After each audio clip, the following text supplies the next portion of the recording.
नरेंद्र मोदी सही थे, 370 पर मोदी सरकार सही थी, और बंटवारे वाली धारा जिसका जिक्र अभी अमित शाह ने भी किया, गृह मंत्री ने, बंटवारे वाली धारा 370 को जड़ से उखाड़ फेंकने के मामले में मोदी सही थे। कश्मीर का भारत में सही मायनों में विलय कराने के मामले में नरेंद्र मोदी बिल्कुल सही थे, क्योंकि भारत की एकता अखंडता को 73 साल तक घाव देने वाला, 73 साल तक भारत की संप्रभुता के लिए नासूर बना अनुच्छेद 370 आज हमेशा हमेशा के लिए इतिहास बन गया। 370 अब क्लोज चैप्टर। आज भारत को 73 साल तक 2 विधान, 2 निशान, 2 प्रधान और 2 संविधान देने वाली बंटवारे की धारा 370 हमेशा हमेशा के लिए खत्म हो चुकी है। सारे दरवाजे बंद, सुप्रीम मोहर। आज भारत की सुप्रीम कोर्ट, सर्वोच्च न्यायालय ने 5 अगस्त 2019 को मोदी सरकार के उस फैसले को सही ठहरा दिया जिसमें जम्मू कश्मीर से अनुच्छेद 370 को तत्काल प्रभाव से समाप्त किया गया था।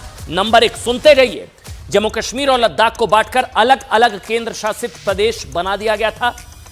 केंद्र सरकार के इस फैसले के खिलाफ 23 अलग अलग याचिकाएं दाखिल की गई थी।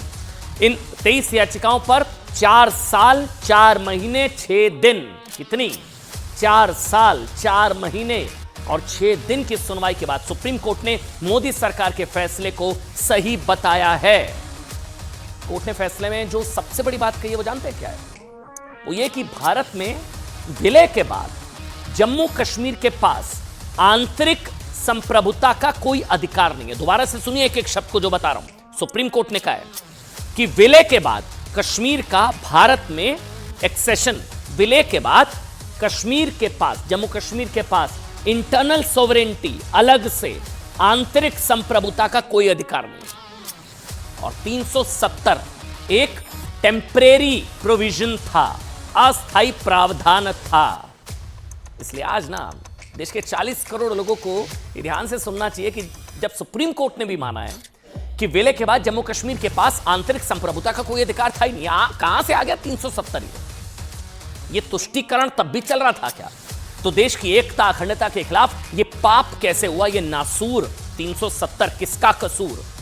370 का नासूर क्या नेहरू का कसूर? बताऊंगा आज आपको। मोदी सरकार से पहले देश के नीति निर्माताओं ने क्यों 70 साल 370 वाला रोग पाला? अब सुप्रीम कोर्ट कह रहा है कि हटाने का फैसला सही, तो फिर सवाल उठता है कि फिर इसको लागू करने की गलती है, इतने साल इसको ढोने की गलती किसने की? लागू करने का गलत फैसला किसकी?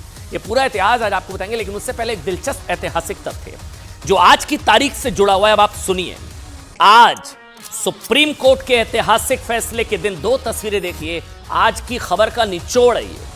आज से 32 साल पहले आज ही के दिन यानी 11 दिसंबर 1991 को बीजेपी ने कन्याकुमारी से कश्मीर तक एकता यात्रा शुरू की थी। एकता यात्रा। तब बीजेपी ने जम्मू कश्मीर में अलगाववाद और आतंकवाद के खिलाफ अनुच्छेद 370 को जिम्मेदार बताया था। तब इस यात्रा की कमान नरेंद्र मोदी को सौंपी गई थी। कन्वेनर वो थे, मुरली मनोहर जोशी के नेतृत्व में यात्रा थी और कन्वेनर नरेंद्र मोदी थे। 31 साल पहले 11 दिसंबर को शुरू हुई यात्रा कश्मीर के लाल चौक पर खत्म हुई। ये वो तस्वीर आज हम आपके लिए लेकर आए हैं। और नरेंद्र मोदी ने आतंकवादियों की धमकी के बावजूद लाल चौक पर तिरंगा फहराया था। आज 11 दिसंबर है ना, 11 दिसंबर ही वो तारीख थी जब इस एकता यात्रा की शुरुआत हुई थी। और इत्तेफाक देखिए, संयोग देखिए, सुप्रीम कोर्ट ने हमेशा हमेशा के लिए 370 का चैप्टर क्लोज कर दिया 11 दिसंबर। और आज 11 दिसंबर ही, आज से 31-32 साल पहले एकता यात्रा की शुरुआत। आज नरेंद्र मोदी देश के प्रधानमंत्री, उस वक्त इस एकता यात्रा के सारथी थे, कन्वेनर थे मुरली मनोहर जोशी के नेतृत्व में। यानी कि मतलब 31 साल पहले निकाली गई नरेंद्र मोदी की एकता यात्रा को नाम, अब कुछ लोगों को बुरा लग सकता है, लेकिन ओरिजिनल भारत जोड़ो यात्रा यही थी। ओरिजिनल भारत जोड़ो कह सकते हैं आप। मतलब आज भी कुछ लोग भारत जोड़ो यात्रा निकालते हैं तो उनसे पलटकर सवाल पूछा जाता है कि भारत कहां टुकड़ों में बंटा है, बताइए। तब असल में स्थिति ऐसी थी जब अलगाववाद बंटवारे वाली धारा थी। ये ओरिजिनल भारत जोड़ो यात्रा, जिसकी वजह से आज कश्मीर से हमेशा हमेशा के लिए अलगाववाद की धारा 370 का समापन हो चुका है। ये ऐतिहासिक इत्तेफाक है कि 11 दिसंबर के दिन ही सुप्रीम कोर्ट ने भी मान लिया कि अनुच्छेद 370 की समाप्ति सही थी और संविधान सभा की सिफारिशें राष्ट्रपति के लिए बाध्य नहीं है। सुप्रीम कोर्ट के फैसले में यह भी कहा कि राष्ट्रपति अगर विशेष परिस्थितियों में 370 पर फैसला देते हैं तो उस पर कोर्ट दखल नहीं दे सकता है। अनुच्छेद 370 पर सुप्रीम कोर्ट के फैसले से कुछ लोग बेहद तिल मिलाए हुए हैं। जाहिर सी बात है, ये वो लोग हैं जो अनुच्छेद 370 की समाप्ति के बाद से मोदी सरकार के फैसले को गैर लोकतांत्रिक और गैर संवैधानिक बता रहे थे। अनुच्छेद 370 की घर वापसी के लिए याद है चीन से मदद मांगी जा रही थी। कुछ लोग थे हमारे यहां पर कह रहे थे कि चीन की मदद से बहाल कराएंगे 370 की समाप्ति पर हिंदू मुसलमान कर रहे थे। इसलिए पहले आपको अनुच्छेद 370 की संपूर्ण समाप्ति से खुश और 370 की घर वापसी ना होने से दुखी कुछ लोगों का दर्द सुनाते हैं। आपको अच्छा भी लगेगा क्योंकि अब तो आप सुप्रीम कोर्ट के साथ हैं।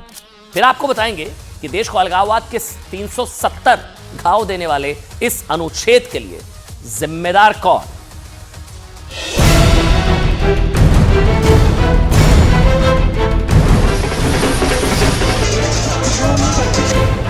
ये अपने आप में ऐतिहासिक है। सुप्रीम कोर्ट के सामने बयान को कोट करते हुए कहा है। अब मुझे कोई समझाए इसमें विजय कहां से हुई है। घोर पराजय में विजय कैसे ढूंढना, इसकी कला कोई आप लोगों से सीख ले साहब। इतने बड़े घोर पराजय आज सुप्रीम कोर्ट ने ये क्लियर कर दिया, बिल्कुल साफ कर दिया कि ये फैसला सेंट्रल गवर्नमेंट का बरकरार रहेगा।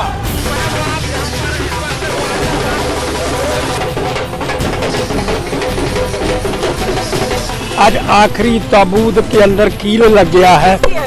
ये जीत हिंदुस्तान की जनता की जीत है।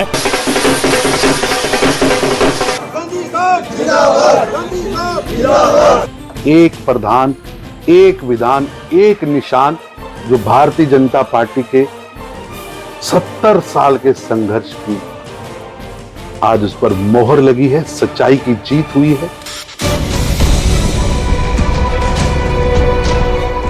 जो सुप्रीम कोर्ट का फैसला है स्वागत योग्य है। हमारा मानना यह है कि ये कॉन्स्टिट्यूशनल मेजॉरिटी जो लोग कह रहे हैं, अब कॉन्स्टिट्यूशनल मोरालिटी की आज जीत हुई है।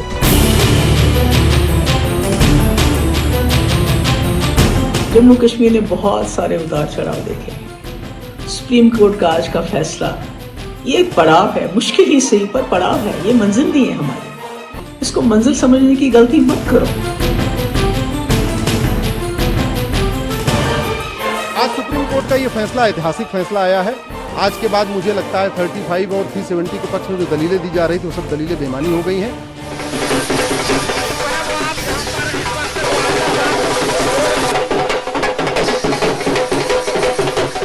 आप इसको कश्मीरियत की जीत कह सकते हैं, कश्मीर की जीत से कह सकते हैं, लेकिन कश्मीर की समस्या 70 साल तक भारत की एकता और अखंडता के लिए बहुत बड़ा घाव बना रहा 370। इसलिए आज आपको समझना चाहिए, ध्यान से सुनिएगा, कि तुष्टीकरण के सिद्धांत, अदूरदर्शिता और देशहित से पहले दोस्ती को महत्व देने की राजनीतिक सोच ने कैसे 70 साल तक भारत से कश्मीर की दूरी बढ़ाई। ये बंटवारे वाली धारा कहां से आई? इतिहास के कई विद्वान बताते हैं कि देश के पहले प्रधानमंत्री पंडित जवाहरलाल नेहरू जी की ऐतिहासिक गलतियों की वजह से कश्मीर में अलगाववाद का घाव बना। अभी कहा ना अमित शाह ने भी कि कश्मीर की समस्या में के मूल में नेहरू हैं, और उसके बाद कांग्रेस की नीतियों ने इस घाव को लगातार पाला पोसा। जो घिसते घिसते 370 नहीं घिसा, टेम्परेरी प्रोविजन था 370, 2019 में हटा। ये 70 साल हमने क्यों पाला इस घाव को, इस नासूर को? मतलब आप सोचिए, कश्मीर का एक बड़ा हिस्सा पाकिस्तान में चले जाना, कश्मीर मुद्दे को संयुक्त राष्ट्र लेकर जाना, आंतरिक सुरक्षा का अंतर्राष्ट्रीयकरण करना और कश्मीर में जनमत संग्रह के लिए तैयार होने से भी, और यही नहीं, जीतती हुई सेना को संघर्ष विराम के लिए कह देना। इसके अलावा अनुच्छेद 370 के तहत जम्मू कश्मीर को स्पेशल स्टेटस देना। कितनी भूलें हैं, कहा ना 370 गलतियां।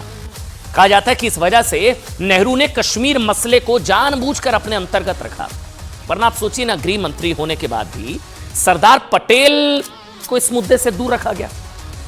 बताते हैं आपको, 1947 में जब भारत और पाकिस्तान को आजादी मिली, तब देश में 565 से ज्यादा रियासतें थी, राजे रजवाड़े रियासतें थी, उनका भारत में विलय कराना था, सरदार पटेल की जिम्मेदारी थी। तब सरदार पटेल ने देश की 562 रियासतों के साथ हैदराबाद, जूनागढ़ का भी भारत में विलय करा दिया। एक रियासत जो थी वो नेहरू के पास थी। जवाब आपके पास है, मुझे बताने की जरूरत नहीं है। इसलिए आज यही सवाल है कि देश की रियासतों की भारत में विलय कराने की जिम्मेदारी सरदार पटेल की थी। हैदराबाद भी शामिल हुआ, जूनागढ़ भी शामिल हुआ, 565 रियासतें शामिल हुई। कोई 370 नहीं था, कोई स्पेशल स्टेटस नहीं था, सिर्फ एक कश्मीर नेहरू के पास था। क्या हुआ आप सभी जानते हैं। कुछ लोग सवाल पूछते हैं कि कश्मीर की जिम्मेदारी पटेल के पास कैसे नहीं थी, क्या हुआ था। इसका सीधा सा जवाब पंडित जवाहरलाल नेहरू और शेख अब्दुल्ला की गहरी दोस्ती से होकर गुजरता है। सुनिएगा जो बता रहा हूं आज। शेख अब्दुल्ला चाहते थे कि जम्मू कश्मीर राज्य को स्पेशल स्टेटस मिले, लेकिन कांग्रेस के कई बड़े नेताओं के अलावा सरदार पटेल और डॉक्टर अंबेडकर और श्यामा प्रसाद मुखर्जी इसके सख्त खिलाफ थे। यहां तक कि कहा जाता है कि उन्होंने इस 370 वाला जो कानून था उसका ड्राफ्ट बनाने से भी इंकार कर दिया था। डॉक्टर अंबेडकर पर किताब लिखने वाले डॉक्टर पीजी ज्योतिकर ने अपनी किताब आशदृष्टा डॉक्टर साहब अंबेडकर में लिखा है कि जब शेख अब्दुल्ला ने उनसे जम्मू कश्मीर के लिए स्पेशल स्टेटस की मांग की ना, किससे, डॉक्टर अंबेडकर से शेख अब्दुल्ला ने स्पेशल स्टेटस की मांग की, तो डॉक्टर भीमराव अंबेडकर ने कहा आप क्या चाहते हैं, भारत आपकी रक्षा करे, सड़कें बनाए, राशन दे, भारत के पास कोई अधिकार ना रहे, मैं इस तरह की मांग स्वीकार नहीं कर सकता। मतलब नेहरू की 370 वाली जिद की वजह से डॉक्टर भीमराव अंबेडकर बहुत नाराज थे। दूसरी ओर नेहरू को लगता था कि शेख अब्दुल्ला कश्मीर के मुसलमानों के बड़े नेता हैं। ठीक जो दोस्ती देश हित से पहले दोस्ती रखी गई, आजादी से पहले 1941 की जनगणना के मुताबिक जम्मू कश्मीर में मुसलमानों की आबादी 72% थी, जबकि हिंदुओं की जो आबादी थी वो 25% थी। कई इतिहासकार ये भी मानते हैं कि नेहरू जम्मू कश्मीर को स्पेशल स्टेटस देने के पक्ष में इसलिए भी थे क्योंकि उन्हें लगता था कि जम्मू कश्मीर मुस्लिम बहुल इलाका है और वहां के मुसलमान खुद को सुरक्षित महसूस करेंगे। तुष्टीकरण की मजबूरी, 370 था जरूरी, वो ब्लंडर था नेहरू का। नेहरू की भूल, मोदी का सुधार हो गया अब तो। इसलिए नेहरू के दबाव में 1948 में शेख अब्दुल्ला को कश्मीर का प्रधानमंत्री नियुक्त कर दिया गया। शेख अब्दुल्ला नेहरू की दोस्ती, इतना ही नहीं, शेख अब्दुल्ला को संविधान सभा में भी शामिल कर लिया गया। कहा तो यहां तक जाता है कि 370 वाला अलगाववादी अनुच्छेद, बंटवारे वाली धारा शेख अब्दुल्ला की देखरेख में ही तैयार हुआ।